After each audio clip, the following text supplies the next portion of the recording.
citizens of Nigeria, it is with full gratitude to God that today we celebrate Nigeria's 61st independence anniversary. For 1st of October 1960 to happen, all hands were on deck. East, West, North all came together to celebrate freedom. Today should not only serve as a reminder of the day the British handed over the reins of power to Nigerians, but also unified Nigerians from all ethnic groups, religions, and regions. Today, despite the challenges we face, most Nigerians still maintain the spirit of 1st October.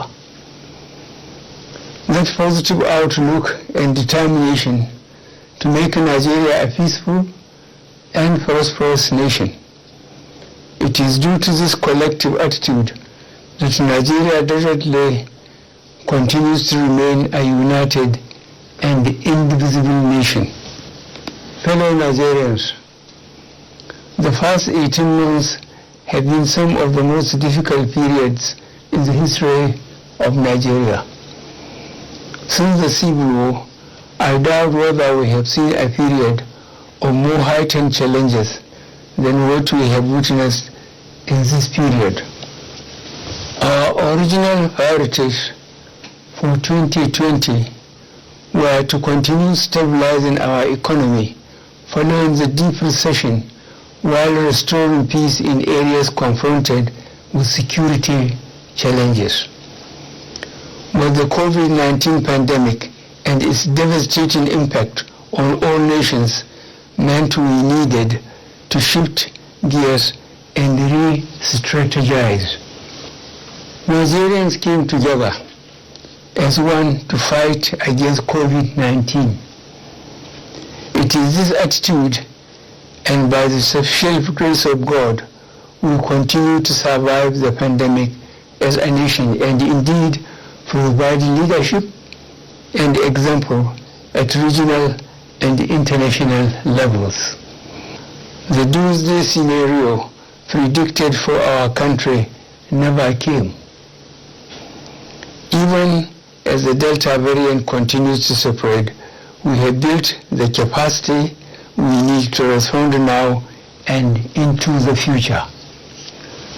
I will therefore appeal to Nigerians not to take COVID lightly.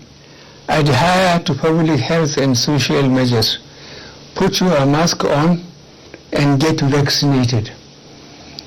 We can control this pandemic, but it requires effort on everybody's part. The investments we made in response to COVID-19 will also serve our country to tackle any future disease outbreaks or pandemics. Despite the global inequity in access to vaccines, the government of Nigeria has continued to explore all available options to ensure Nigerians have free access to safe and effective vaccines.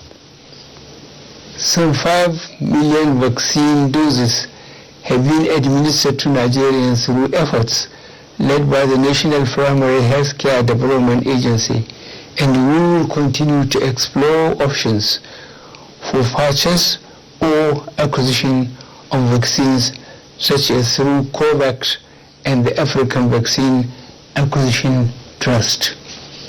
I will take this opportunity to remind the global community that the current state of access to COVID-19 vaccines is unacceptable.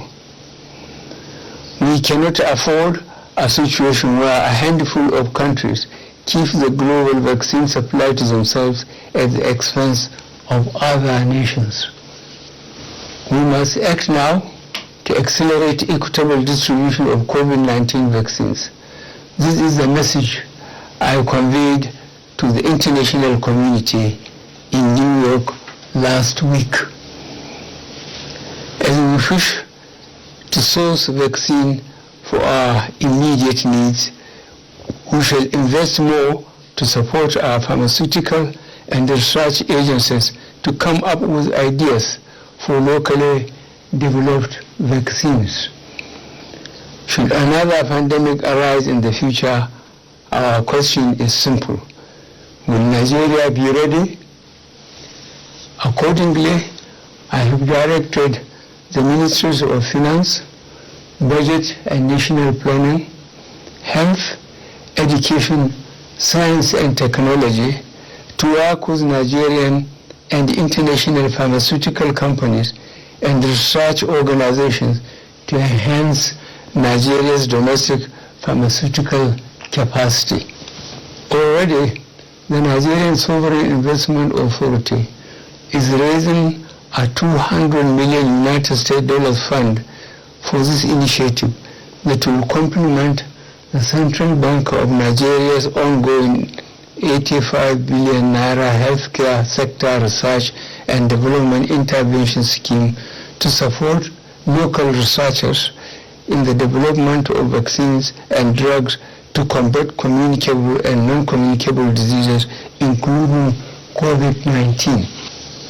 Fellow Nigerians, this is just the beginning. Similarly, on our approach to food security, I am proud to announce Nigeria has commenced its journey to pharmaceutical independence. This journey, which will take years to achieve, but will ultimately result in Nigerian-based companies developing the active pharmaceutical substances and the competence needed for us to make our own drugs and vaccines. Fellow Nigerians, as our economy continues to open after COVID-19 related lockdowns, we have also seen the resurgence of insecurity in certain parts of the country. In the last 4 months, the gallant men and women of the military and security agencies have made tremendous progress in addressing these new security challenges. We are taking the fight to our enemies from all angles, and we are winning. Earlier this year, I launched the Integrated National Security and Waterways Protection Infrastructure, the Deep Blue Project, which is designed to secure Nigerian waters up to the Gulf of Guinea. I am happy to inform Nigerians that we have taken delivery of key assets for this project, and very soon its impact will be felt. In the northeast region alone, over 8,000 Boko Haram terrorists have surrendered. To support our surge approach to fighting banditry, the Nigerian Armed Forces have recruited over 17,000 personnel across all ranks. Furthermore, I have also approved for the Nigerian Police Force to recruit 10,000 police officers annually over the next 6 years. I am also pleased to note that most of the Air Force platforms we acquired over the past 3 years have started to arrive in Nigeria. These will positively impact on security operation in all parts of the country. In line with Section 14, subsection 2B of the 1999 Constitution as amended, the security and welfare of Nigerians continue to be the prime focus on which programs and projects of our government revolves. Therefore, as a government, we are ready to arrest and prosecute all persons inciting violence through words or action. Our resolve for a peaceful, united, and one Nigeria remains resolute and unwavering. That said, our hope is not to fight for peace. We can always settle our grievances peacefully without spilling any blood. I will therefore take this opportunity on this official day that symbolizes the unity and oneness of our great nation, to ask all Nigerians to embrace peace and dialogue, whatever your grievances. The seeds of violence are planted in people's heads through words. Reckless utterances of a few have led to losses of many innocent lives and destruction of properties. Such unfiltered and unsubstantiated lies and hate speeches by a few evil persons must be stopped. Our media houses and commentators must move away from just reporting irresponsible remarks to investigating the truth behind all statements and presenting the facts to readers. We must all come out and speak against the lies being peddled. At this point, I would want to sincerely appreciate the large number of our traditional, religious, and community leaders, as well as other well-meaning Nigerians who, in their various fora, are openly spreading the message of peaceful coexistence and conflict settlement through dialogue in their respective communities. Nigeria is for all of us. Its unity is not negotiable, and its ultimate success can only be achieved if we all come together with a common goal of having peace and prosperity for our nation. We shall continue to work on dialogue-based solutions to address legitimate grievances,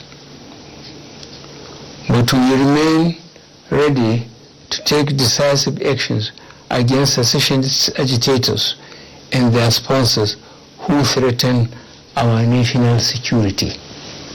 The recent arrests of Nnamdi Kanu and Sunday Adeyemo and the ongoing investigation being conducted have revealed certain high-profile financiers behind these individuals. We are vigorously pursuing these financiers, including one identified as a serving member of the National Assembly. Fellow Nigerians, this is a clear example of how people abandon their national leadership positions for their selfish gains. Instead of preaching unity, they are funding and misleading our youth to conduct criminal acts that sometimes lead to unfortunate and unnecessary loss of lives and property. As the so-called leaders run abroad to hide, our innocent youth are misled and left in the streets to fight for their senseless and destructive causes. Government will continue with greater level of people's participation and in collaboration with our international partners to improve the security architecture, reduce enabling environment for criminality to thrive, and eliminate opportunities for terrorism financing. Fellow Nigerians, our unrelenting effort at resolving an almost 2 decades toil on the management of our petroleum resources and ensuring equitable consideration to our host communities has resulted in the enactment of the Petroleum Industry Act 2021. This act not only overhauls the institutional, regulatory, and fiscal framework of the petroleum industry, but also reduces the previous opacity associated with this sector. This is the first step to the reform, as the process is a continuous one. Already, to further improve the governance framework, I have sought for an amendment of Section 11, subsection 2b, and Section 34, subsection 2b. We also continue to review and amend as appropriate. At this juncture, It is very appropriate that I salute the leadership and members of the Ninth Assembly for their patriotism, dedication to duty, candor, and most importantly, the dispatch with which they have enacted legislations for this nation. I do not take such level of cooperation for granted and hope it continues for the overall efficiency of the federal machinery. Nigeria's roadmap on local refining is on track with the commissioning of a modular refinery in Imo State. A second is scheduled for commissioning by the end of this year in Edo State, and the third one in Bayelsa State by 2022. In addition to the modular projects, we also have the two mega refinery projects coming up in Lagos and Akwa Ibom State. As these refineries are commissioned, more employment opportunities are created, and there would be increased petroleum products available for local consumption, which will significantly reduce our reliance on importation. In further demonstration, our plan to reduce our dependence on oil and tapping from our enormous gas resources, this administration remains committed to the Decade of Gas initiative, which is aimed at bringing to focus the utilization of our huge gas resources. Already, we are supporting and promoting various gas-based projects, including NLNG Train 7 and the Mega Urea and Ammonia projects in the South-South region. As we continue to optimize and enhance our oil and gas sector, I am also proud and delighted to state that our economic diversification strategy remains on course with the persistent increase in non-oil sector contribution to GDP. We recovered from economic recession in Q4 of 2020 with a GDP growth rate of 0.11% and grew by 0.51% and 5.01% in real terms in the first and second quarters of 2021. The agricultural sector remains key to our economic diversification efforts, as the sector has been a consistent driver of the non-oil sector, contributing 22.35% and 23.78% to the overall GDP in the first and second quarter of 2021. We have seen significant private sector investment in almost all areas of the agricultural value chain, and these have continued even during the COVID-19 pandemic. Unfortunately, as our food production capacity has increased, food prices have been going up due to artificial shortages created by middlemen who have been buying and holding these essential commodities for profiteering. To address this, I am hereby directing the Ministry of Agriculture and Rural Development to rehabilitate the National Food Reserve Agency and also work with security agencies, the Nigerian Commodity Exchange, and the National Assembly to find a lasting solution to these disruptive and unpatriotic holding activities. To further enhance food production, we have completed several new dams and are in the process of rehabilitating several river basin development authorities to enhance groundwater supply for rain-fed agriculture as well as surface water for irrigation agriculture. The water projects we completed between 2015 to 2020 have improved Nigeria's access to potable water to 71% between 2015 and 2020. This means 12.5 million additional Nigerians now have direct access to potable water. Fellow Nigerians, this government remains concerned by the significant transportation infrastructure deficit we have. Addressing the challenges our commuters and lorry drivers face on the motorways is still a high priority to us. To complement our budgetary allocations, the Presidential Infrastructure Development Fund and the Road Infrastructure Development and Refurbishment Investment Tax Credit Scheme, we recently established a 15 trillion naira infrastructural corporation of Nigeria Limited, which is expected to begin operation by the fourth quarter of this year. Infraco will also focus on leveraging resources on a public-private sector basis for infrastructural development in Nigeria. We hope through these innovative programs, the additional cost burden on individuals and businesses because of inefficient logistic operations will be reduced and ultimately eliminated.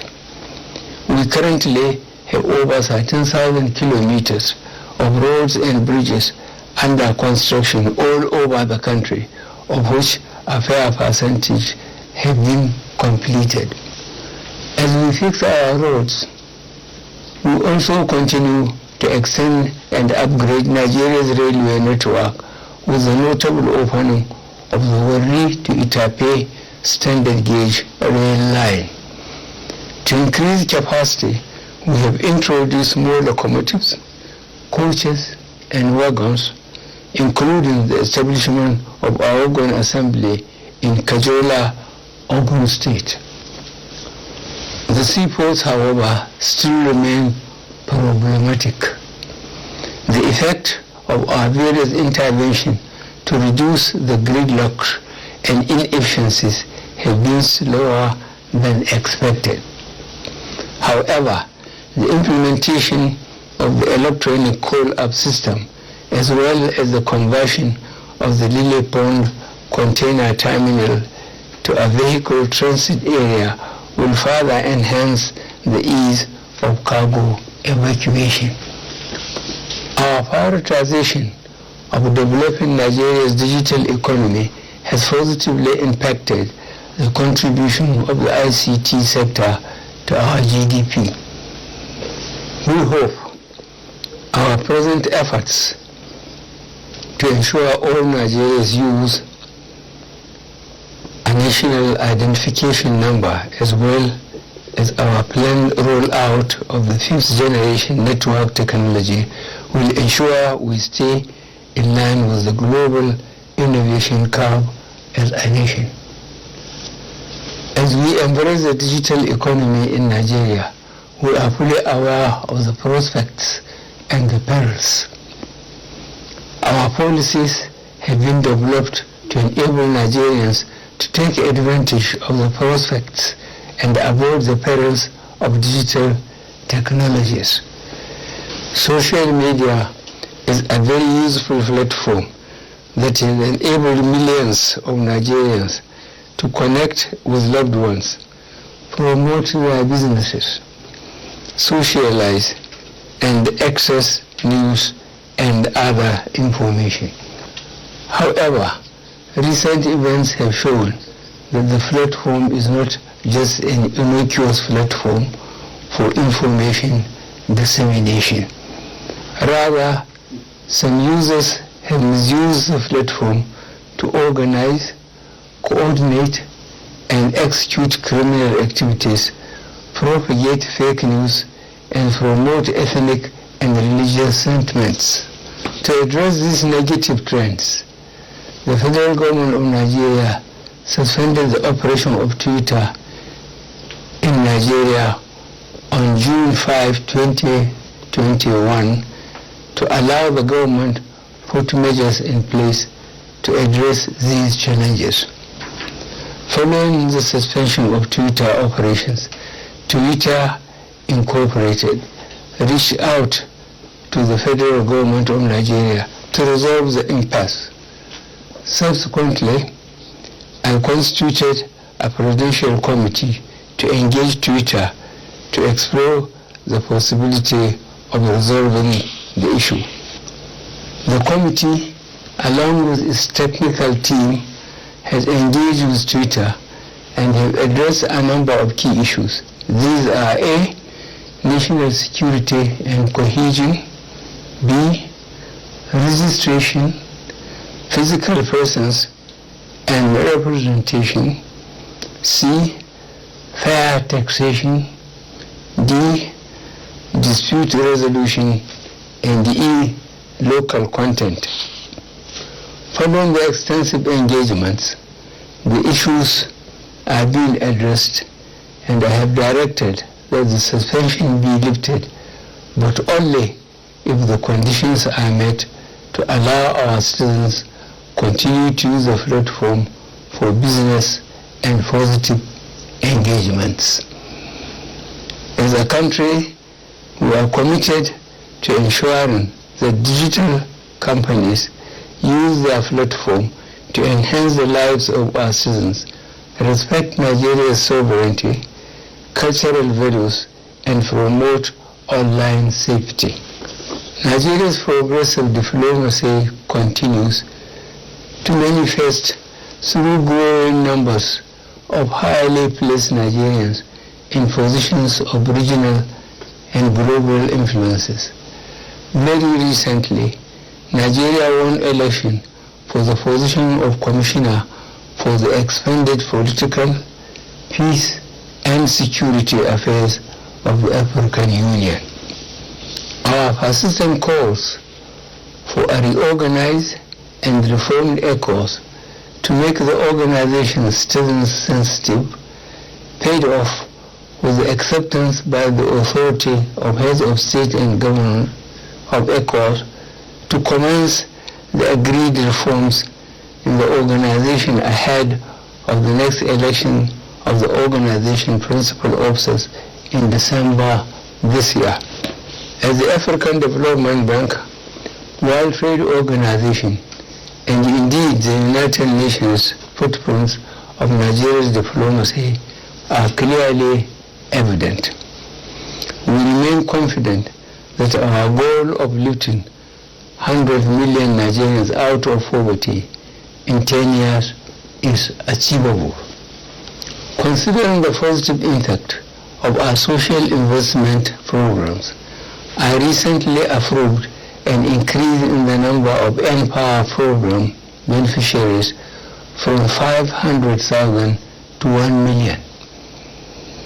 Out of this, 510,000 have started the program, while the competitive selection process for onboarding the outstanding 490,000 beneficiaries is in progress. The National Homegrown School Feeding Program is currently being implemented in 35 states of the Federation and the FCT. Over 103,000 women have been engaged and empowered as cooks under the program, while about 10 million pupils are being fed across public primary schools in the country.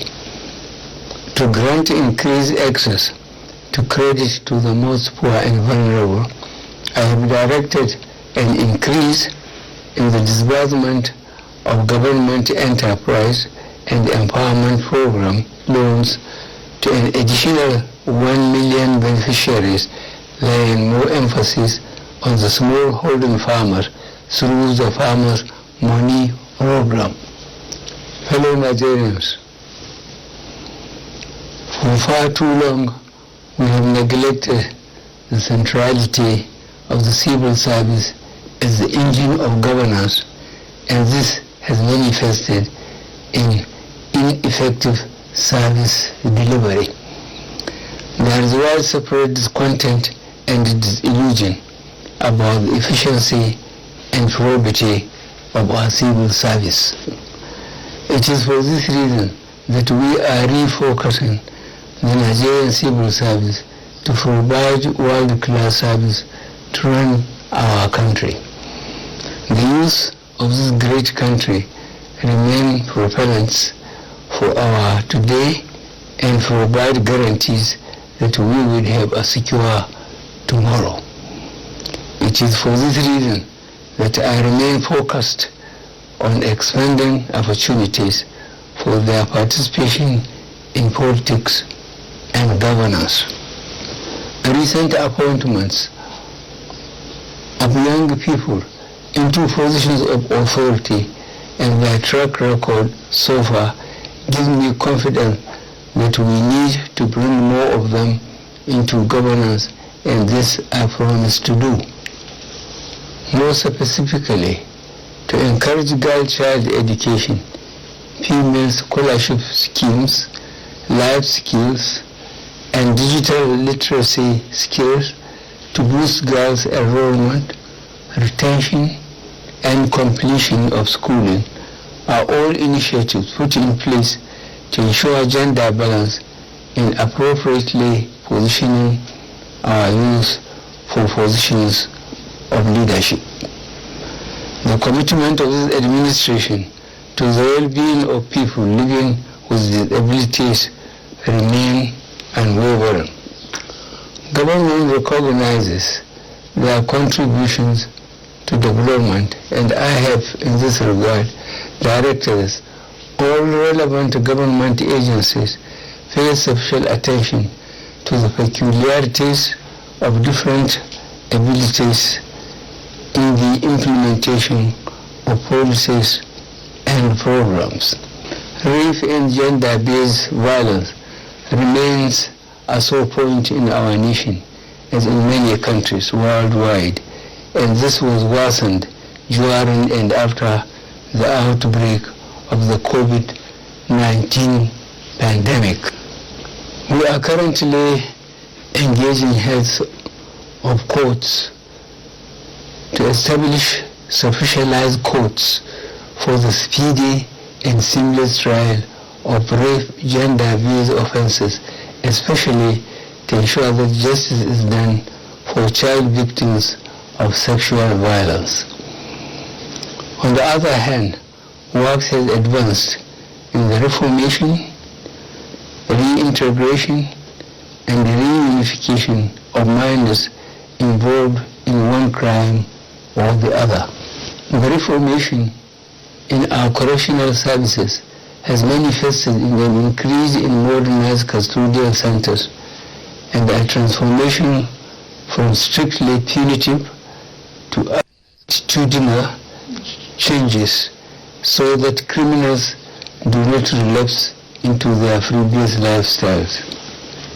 As we begin to celebrate our 61 years as a nation, we need to be conscious that Nigeria does not start and end with the federal government. This country is a great collective where government at all arms and levels, as well as the private sector, and more importantly individuals, have a role to play. In particular, security is a bottom-to-top undertaking. Joining hands and hearts together will enable us to secure ourselves and our country. I fully understand the anxiety of many Nigerians on the inability of this country to go beyond a never-ending potential for becoming a great nation to an actually great one. A lot has been achieved in the last 6 years on many fronts, in infrastructure, social care, governance, Nigeria's image and influence in Africa and the international community. But critics misdiagnose incremental progress as stagnation. Since coming to power, this administration has tackled our problems head-on in spite of the meager resources. No government since 1999 has done what we have done in 6 years to put Nigeria back on track. We shall continue to serve the country, listen to all, and protect our democracy and the country. Thank you all, and God bless the Federal Republic of Nigeria.